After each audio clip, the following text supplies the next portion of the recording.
Hi everyone, this is Kathy, and I am going to be doing a kind of a short tutorial on how to create a stick pin. Stick pin basically is a very long pin. This one here that I'm working with is a 6-inch pin. You can get them in smaller sizes. Some actually have pearls sitting up on the top, or some type of charm that's sitting on the top. However, the ones that I'm working with are just the basic flathead type. I'm not really too sure if you can kind of pick that up on camera, but there's really nothing at the top. So I need to create my own basic stoppers so my beads aren't going to fall off the other end. I've decided we just had a Joann's open up by our house, and they were having this terrific sale. Not only were they running their scrapbooking supplies at 50% off all of that, they had the jewelry going for 30% off, plus I had a 20% coupon off of that. So, but I found these beads that I absolutely fell in love with. Not really too sure how well you can get this up on camera, but it's kind of a brown color. It reminds me of an Indian, from India, that style of bead. You've got the oblong ones that have some, silver lines and dots and little gems that are in there. And then I have ones here that actually have, if I can get it in camera here, as you can see the glitter, those are actually pieces of mirror that are in there. So I'm going to be using this to create a stick pin, so you can kind of get a general idea. You can do almost anything with these stick pins as long as you have an end that's going to stop on one side and an ending piece that's on the other side. And I'm going to be using, I only have a small tube, couldn't get my big tube open, but I'm using the E6000. So what I'm going to do is basically just take a little bit of my E6000 on a toothpick, and I'm just going to run some around the top here because I want my stopper bead to be glued into place so it doesn't move around. And I'm just going to choose one of these gold ones because it matches the rest of the beads that are here. We're going to put that up and basically push it all the way till it reaches the end where you can get your stopper, and then clean off any of the excess glue that comes squeezing out on the top so you don't see that. It will dry clear, but you really don't want to see any gummy extra buildup on it, so just go ahead and swipe that off. And then choose your design, how you want it to be laid out. So I know that because of the size of the hole that's in here, this is like really super huge. This is going to go over my stopper bead and it's going to end up falling off.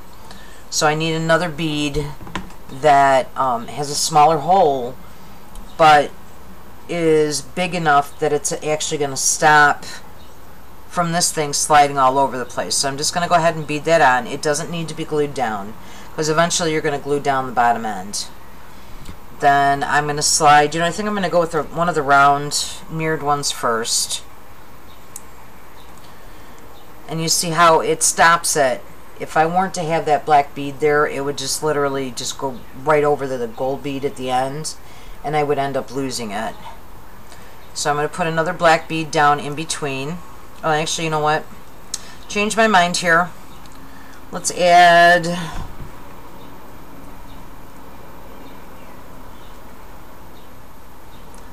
Well, actually, you know what? I do need the black bead there because otherwise the gold one's going to get lost. So we'll put the black bead there. Then I'm going to put a little hint of gold to bring out some more of that gold that's there. Then another black bead. So you can see how it's starting to turn out now. And then I'm going to take one of these oblong ones, put that one down, another black bead, and then I want to make sure that everything is going to be tight on here because I'm going to put some more of the E6000 down because I'm going to put my stopper bead on. And then that's basically, we're just going to let that dry. And you need to let it dry basically upside down so it stays in place. So I'm just going to put a little bit around my pin.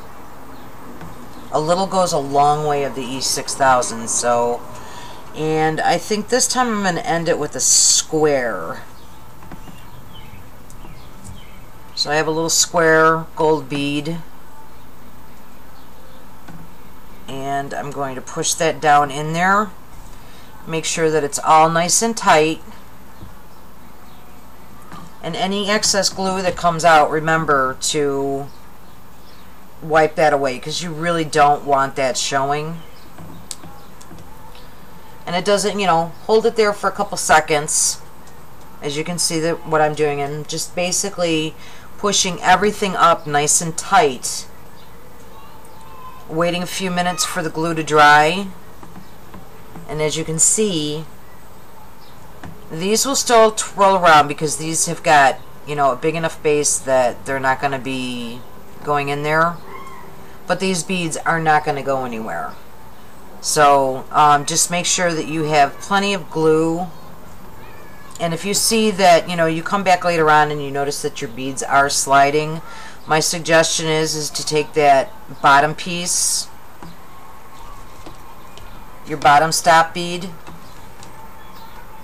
and jeweler's glue is actually the best glue to use because it's a lot thinner. It's almost like crazy glue. It's a lot thinner, and you can get more cementage, as I like to call it, in there. So I'm just going to give this a few moments to dry, and when I'm done I will have a stick pin which will eventually go onto a tag. And when I have a few more of those done, I will come back and I will show you what the finished project looks like, and have a tag created and show you how I put them onto the tag for swaps giving away. That's pretty much it. I mean, you can see how easy it is to make these things. All you just have to do is just get a very nice layout. If you have big beads like I do with these, make sure you have a bead that is going to be big enough to stop it from falling off your stick pin. And, you know, create what you want, your heart's desire. Thank you for watching. Okay, I am back. As you can see, I've got all my stick pins made now. I made a total of 3 sets. This is going to be for a swap with 2 other people. And what I'm going to be doing is sending in 2 and getting 2 different ones in return. You know, as you've seen in the previous videos, I mean, you can just basically follow your own imagination. Each one is a little bit different. Whereas here I decided to go with the circle first and then the oblong one last, and then on this one I did the oblong one first and then did a different type of circle one down below, or round one I should say. And then I ran out of black beads, so for the 2 round ones I had some gold pearls that I used in place of the black beads, and I think they turned out quite nice. That's what they look like. And I do really like the way they turned out.